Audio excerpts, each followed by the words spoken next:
Hola, queridos alumnos, continuamos con nuestra segunda parte de sobredentaduras, unidad número 8, bolilla 16. De manera de introducción, ¿se acuerdan que en la primera parte nosotros estuvimos viendo la definición de lo que es una sobredentadura? Para recordarles que es una dentadura o prótesis completa realizada sobre dientes remanentes, raíces o implantes en el reborde residual. También vimos objetivos, ventajas, desventajas, indicaciones y contraindicaciones de la sobredentadura. Hoy pasaremos a ver otros contenidos.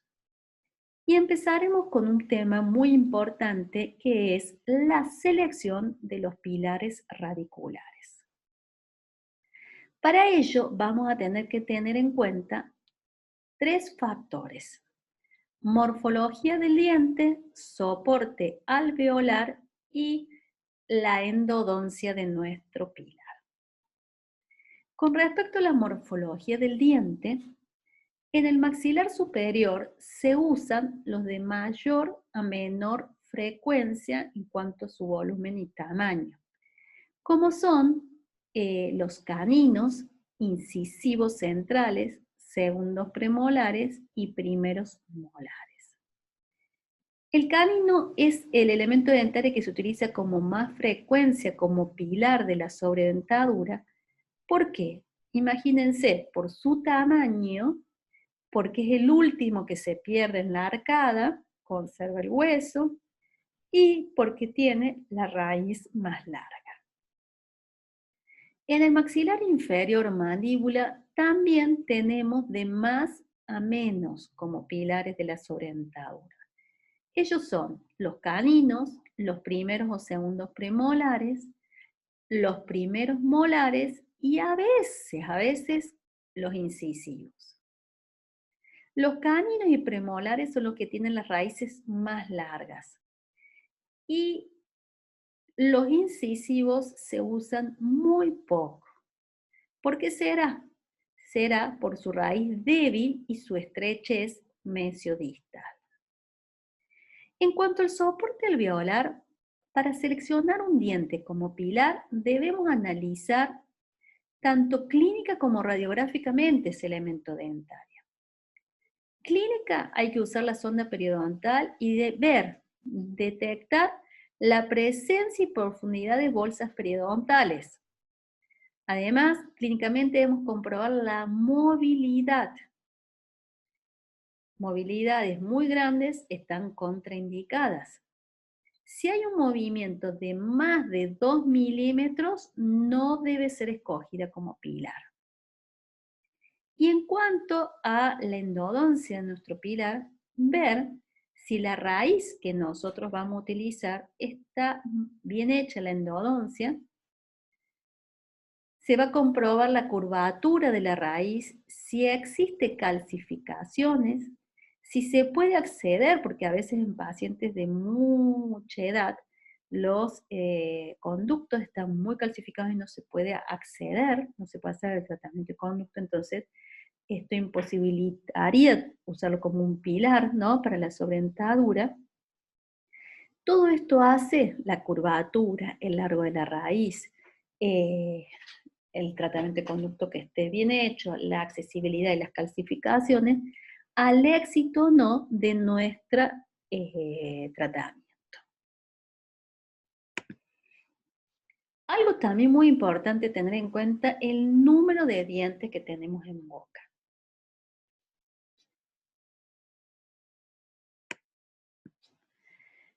La cantidad y la posición de los dientes en el arco es un factor a considerar en nuestro plan de tratamiento, ¿no?, de una sobredentadura, como les venía diciendo. Lo ideal es que haya 4 o más pilares distribuidos en una zona rectangular, tan ancha como sea posible. Esta configuración da el máximo de estabilidad de la prótesis. Si tenemos 3 dientes remanentes, que sean lo más separados posible, generalmente con un efecto trípode. esta sería la distribución más favorable después de la de 4 elementos dentarios. También podemos usar un diente o dos si, si está uno a cada lado del arco, ¿no? Ya sean caninos, como dijimos, o premolares. Los premolares no es lo ideal, pero si los tenemos los podemos usar. Esos pilares tienen que estar correctamente implantados, ¿no? Una implantación ósea suficiente. Y los tejidos blandos que circulan estos pilares deben estar saludables con una mínima profundidad de bolsa. Lo ideal es que estos pilares no sean dientes vecinos, pues así el paciente le es más fácil mantenerlos sanos. Con la higiene es más fácil higienizar esos pilares que están más separados unos entre sí y evitar poner en riesgo la salud del tejido blando si no tenemos esta opción de que estén separados.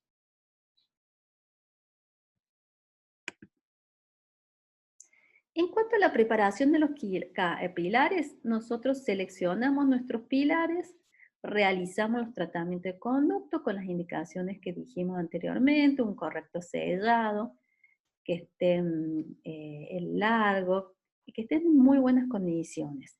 También vemos todo lo que es los tejidos alrededor del diente, que no haya procesos, que no haya ensanchamiento de nuestro ligamento, que no haya pérdidas óseas profundas, que nos permitan un buen anclaje y una relación correcta entre la palanca y la resistencia al momento de trabajar la sobredentadura, que pueda resistir correctamente nuestra raíz.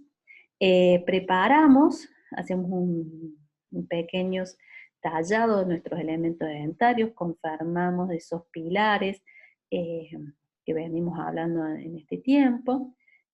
Trabajamos el conducto desobturando la guta del tratamiento de conducto con una fresa tipo peso. ¿Hasta cuánto desobturamos? Y lo ideal son 2/3 de la raíz para que pueda tener un anclaje correcto nuestra porción coronaria y que pueda resistir correctamente las fuerzas implicadas cuando actúe y funcione la sobredentadura. Debemos dejar como mínimo 1/3 de cierre periférico. ¿Con qué se hace este desgaste de nuestras fresas en largo, de nuestro aguta en largo con las fresas tipo peso? Vamos a dejar preparado para alojar algún medio retentivo en forma de barra o en forma único, ¿no? Que en breve lo vamos a explicar. Las sobredentaduras podemos decir que se pueden clasificar en sobredentaduras sobre remanentes y sobredentaduras sobre implantes. En esta diapositiva vamos a hablar de sobredentaduras sobre remanentes. La conservación de dientes o restos dentarios va a permitir emplearlos como dispositivos de anclaje y retención de nuestra prótesis. Como venimos diciendo, a través de estos dientes podremos mantener una cierta propiocepción y una cierta distribución de nuestras fuerzas al incidir en el efecto, en el momento de la masticación. Los inconvenientes estarán a la hora del mantenimiento de la higiene y como la consecuencia alteración periodontal por el acúmulo de placa y detritus. Y también, si no hacemos correctamente las cosas, puede haber una incidencia de cargas oblicuas u horizontales que nos van a producir efectos no agradables. Este tipo de sobredentaduras sobre remanentes podemos clasificarlas en sin medios retentivos y con medios retentivos. Cuando hablamos sin medios retentivos, una de ellas es dejar la superficie radicular. Se coloca directamente sobre los dientes endodónticamente tratados nuestra prótesis. Los soportes se van a reducir a una altura coronaria de 2 a 3 milímetros por encima de nuestra encía. Y luego se va a contornear esta zona, se le va a dar un poco de forma, así en forma convexa, bien pulida, en forma de domo. Y esa cavidad de acceso de la endodoncia la vamos a sellar con una resina compuesta o un ionómero reforzado.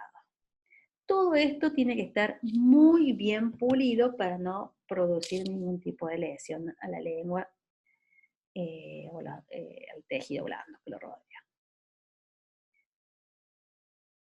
Este tipo de sobredentadura sobre remanentes y medios retentivos sobre la superficie radicular no debe dejarse en dentaduras de larga duración cuando el antagonista es una dentición natural. ¿Por qué? Porque se pueden producir fracturas longitudinales, ¿no? Por la fuerza, si es un diente natural, el antagonista no va a soportar y se pueden fracturar estos raíces en forma longitudinal. Sí las podemos colocar cuando nuestro antagonista son dientes artificiales, ¿no? Como otra prótesis. Luego pasamos a las de cofia radicular. Estas son individuales, ¿para qué se eligen? Para el control de la placa bacteriana. Son restauraciones coladas, como ustedes verán, que cubren la superficie oclusal de esa raíz que hemos elegido, ¿no? Cuando la raíz solo deja un pequeño borde libre por encima de las encías, las preparaciones son a 1 o 2 milímetros por encima de la cresta ósea y se cubre con estos capuchones colados que presentan un pernito o espiga dentro del conducto para obtener mayor retención. Se usan para cuando los pilares de la sobredentadura tengan como antagonistas dientes naturales, evitando así la fractura radicular, para el control de placa y cuando la estructura radicular no disponga de esos 2 o 3 milímetros de muñón o esté al nivel de la encía. Con medios retentivos tenemos las sobredentaduras de attachment. Los attachments son aditamientos basados en un sistema hembra y macho, los cuales proporcionan retención y estabilidad y pueden ser suprarradiculares y de conexión. Ambos van a incluir pernos, barras, imanes y una serie auxiliar. Estos attachments están disponibles en diseños tanto flexibles como no flexibles. Dentro de ellos tenemos los attachments suprarradicular y los attachments de conexión tipo barra. Los suprarradiculares, el elemento macho, como ustedes ven en la figura, sobresale de la superficie de la raíz de la preparación, y dentro de los cuales tenemos a los imanes, brochas, broches o bolas. Y los attachments de conexión tipo barra, la barra se ajustan a las cofias de los dientes con raíces obturadas, conectándolas entre sí. Estas barras proporcionan una estabilidad significativa y una retención adicional. La otra clasificación que habíamos visto era la sobredentadura sobre implantes. Acá tenemos también dos tipos, las sin medios retentivos y con medios retentivos. Dentro de las sin medios retentivos, la implanto soportada. Esta consiste que cuando la cantidad de implantes es de 4 más y su ubicación en los maxilares es la adecuada como lo describimos anteriormente. Este tipo de prótesis que va a permitir disminuir las extensiones de los flancos, posee una excelente estabilidad y retención, transmite la carga a través de los implantes y disminuye por consiguiente la pérdida ósea. Y las implantos retentivas que están dentro de la clasificación con medios retentivos utilizan un medio de retención fijado en los implantes que evita que las mismas se desplacen de su sitio. Estas prótesis removibles pueden usar una barra incorporada a ella y de tipo de atache seca, de una barra Dolder o de atache externera. En la diapositiva esta que vemos el caso típico, el más común que se realiza. Cuando tenemos un paciente desdentado superior y un paciente desdentado inferior, en el maxilar superior tiene un buen reborde, es un paciente portador de prótesis, se siente cómoda con su prótesis, pero en el maxilar inferior existe un poca cantidad de reborde, el paciente relata que la prótesis se mueve, que no la usa prácticamente, que solamente para salir en algunos casos, que está incómodo, no la puede mantener. ¿Por qué? Porque aunque sea el mayor de los expertos, si tenemos poco de estructura para soportar una prótesis, esa prótesis nunca va a funcionar correctamente dentro de la cavidad bucal. Entonces, se propone como único tratamiento ofrecer a estos pacientes la opción de las sobredentaduras. Fue un avance muy importante la utilización de los implantes, la osteointegración como una opción para el tratamiento de estos pacientes. Una principal razón por la que los pacientes escogen este tipo de prótesis, implantes soportadas, es la necesidad de aumentar la estabilidad y retención de las prótesis completas, ¿no? Los implantes han venido a beneficiar a estos tipos de pacientes y funcionan muy bien eh, con la sobredentadura. Bueno, no es menos importante dentro de nuestro éxito, de nuestra prótesis, de nuestra sobredentadura, es el mantenimiento de las mismas, ¿no? El factor más importante de un pronóstico favorable es el mantenimiento ¿de qué? De un nivel adecuado de higiene bucal. El odontólogo tiene la responsabilidad de educar y motivar al paciente, así como establecer intervalos apropiados de control de 3, 6 hasta un año. El mayor reto que enfrenta el odontólogo con los pacientes con sobredentadura es el control de la placa bacteriana, ¿no? La enfermedad periodontal es el mayor problema en la terapia de la sobredentadura, siendo la caries un problema menor. Tenemos la responsabilidad de aconsejar a nuestros pacientes sobre el mantenimiento de las sobredentaduras.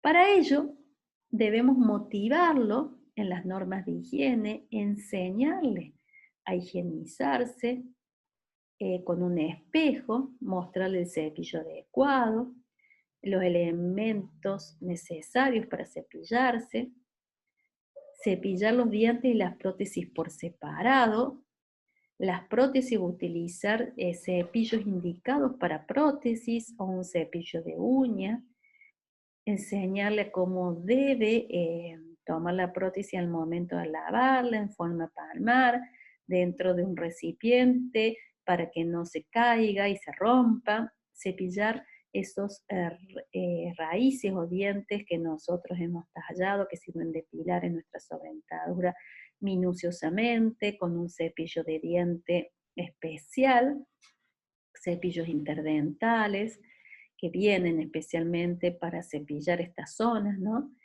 Utilizar pastas fluoradas o bien realizar una terapia de flúor, indicarle el descanso nocturno, como vimos en la unidad de lesiones estomatológicas, que es tan importante para que nuestros tejidos dentro de la boca descansen, se desinflamen. Acentuar la forma de inserción y retiro de esta prótesis con un espejo, enseñarles nosotros, porque lo haga el paciente, que se sienta seguro de cómo manejarse después cuando no estemos ahí en su casa, realizar el control clínico radiográfico de los pilares cada 6 meses. Con respecto al mantenimiento de la sobredentadura, seguimos hablando esto, del control de la placa bacteriana en los pilares, el control de la placa bacteriana en las mucosas y el control de la placa bacteriana en las prótesis. hacer hincapié, ¿no? Con medidas de higiene de rutina, cada vez que el paciente hace su control, reafirmar estas medidas de higiene, pedirle que él nos muestre cómo se higieniza, que lleve los elementos de higiene, los cepillos, para ver en qué estado están esos cepillos, si están viejos, si están bien, si cumplen con la función, ¿no?, que deberían hacerlo. Cuando el riesgo de caries sea mayor, se recomendará, como dijimos, la autoaplicación diaria o semanal de gel fluorado en esta zona de los pilares para reforzarlos y evitar la caries. También son importantes los enjuagatorios con soluciones que contengan clorhexidina o su combinación con flúor y xilitol. Periódicamente se junta mucha placa en estos pilares y debemos de estar tras o raspar y alisar esos pilares para mantener un estado de salud periodontal bueno, ¿no? Hacer hincapié también en la dieta, en el control de la ingesta de azúcares. Ser verdaderos educadores, ¿no? Porque ese va a ser un buen pronóstico para el éxito de nuestra, sí, restauración. Muy bien, también tenemos que controlar el grado de ajuste de la base a su terreno protético. Pasa un tiempo, puede haber diferentes grados de reabsorción ósea. En este caso, habrá una intrusión de la sobredentadura en su terreno con la consiguiente sobrecarga a los pilares. Por este motivo puede adquirir algún tipo de movilidad, ¿no?, de desadaptación, lo que peligra que la permanencia en la boca. Entonces debemos de ser precavidos y prevenir y detectar estas sobrecargas colocando alguna pasta indicador de presión, y si existe algún tipo de presión, ahí nomás hacer los recaudos convenientes como el rebasado de la sobredentadura. Debemos realizar el control oclusal, la pérdida de soporte, así como las posibles reprogramaciones neuromusculares, podrán alterar la oclusión lograda al comienzo, lo que conllevaría a una mayor inestabilidad y riesgo por parte de los pilares a que puedan fracasar y fracturarse. Entonces, podemos decir que hay un mantenimiento de la sobredentadura en cuanto a los dientes pilares y a la prótesis. Resumiendo, en los pilares tenemos que hacer un control cada 6 meses, acentuar la higiene de los pilares, es necesario a veces realizar una terapia periodontal con ultrasonido y a veces la reactivación de los anclajes. Y con respecto a las prótesis, la limpieza de estas hembras, el reemplazo si es necesario y un rebasado de 2 a 5 años. ¿Cuáles son los problemas más comunes que se pueden dar en la sobredentadura? En términos generales podemos decir 4. Con respecto, es que serían el fracaso del pilar, el cuidado y el seguimiento, la ruptura de las sobredentaduras, la selección y manejo del paciente. Dentro del fracaso del pilar es cuando se pierden todos los pilares y esta se convierte en una prótesis total. En cuanto al cuidado y seguimiento, va a depender de la higiene bucal y el uso del fluoruro. En tanto, la rotura de la sobredentadura, una vez que se fractura la sobredentadura reparada, a menudo se vuelve a fracturar en la misma región, ¿no? Ese es uno de los problemas. Y en cuanto a la selección y manejo del paciente, los pacientes que no tienen buenos hábitos de higiene, higiene oral, pueden ser causa de la pérdida dentaria. Por eso es muy importante hablar con los pacientes previamente, indicarle cuáles son las ventajas, las desventajas, o lo que conlleva el tratamiento, que no solamente se termina al momento de entregar el trabajo, sino que necesita de la colaboración importante de él para mantener este tipo de restauraciones en la cavidad bucal. En síntesis, podemos decir, y para terminar y para hacer un pequeño repaso, que la sobredentadura se realiza sobre dientes remanentes, raíces o implantes en el reborde residual, que estos, debidamente preparados, se alojan debajo de esta sobredentadura, que ayudan a la reducción de las cargas en la porción ósea y minimizan el proceso de reabsorción, mejorando la retención y la estabilidad. Y que es muy, pero muy importante el mantenimiento en el tiempo de nuestras sobredentaduras. Hasta aquí llegamos con este tema, queridos alumnos. Espero que les haya gustado y nos estaremos viendo pronto en otra disertación. Gracias.